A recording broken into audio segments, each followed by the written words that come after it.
আচ্ছা, একজন জানতে চেয়েছেন যে মেডিকেল অ্যাসিস্ট্যান্ট যেসব জবগুলো থাকে, অর্থাৎ অপারেশন থিয়েটার থেকে শুরু করে হাসপাতালের এবং বিভিন্ন মেডিকেল কাজের ক্ষেত্রে ডাক্তারদের সহযোগিতা করার জন্য, হাসপাতালে সহযোগিতা করার জন্য যে কাজগুলো আছে সেগুলোর ভবিষ্যৎ কী?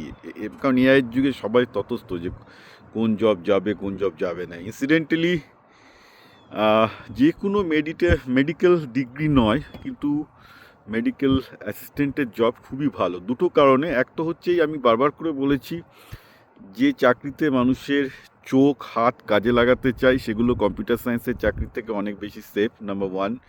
সো ইয়েস, এইগুলো নিয়ে কোনো ভয় নেই। আর দ্বিতীয়ত হচ্ছে এই যে জাপান, দক্ষিণ কোরিয়া, ইউরোপের বিভিন্ন উন্নত দেশে ম্যান পাওয়ার শর্টেজ আছে, এবং যে ম্যান পাওয়ার আজকে দরকার জাপান থেকে শুরু করে দক্ষিণ কোরিয়ায়, সেই ম্যান পাওয়ারটা হলো মেডিকেল অ্যাসিস্ট্যান্ট হিসেবে। কারণ বৃদ্ধদের টেক কেয়ার করতে হবে, অর্থাৎ মেডিকেল টেক কেয়ার করতে হবে। আর সেটার জন্য এই মেডিকেল অ্যাসিস্ট্যান্টশিপের পাশে আপনি যদি একটা ফরেন ল্যাঙ্গুয়েজ যেমন জাপানিজ বা সাউথ কোরিয়ান শিখে নিতে পারেন, তাহলে কেল্লা ফতে। This is a very good career.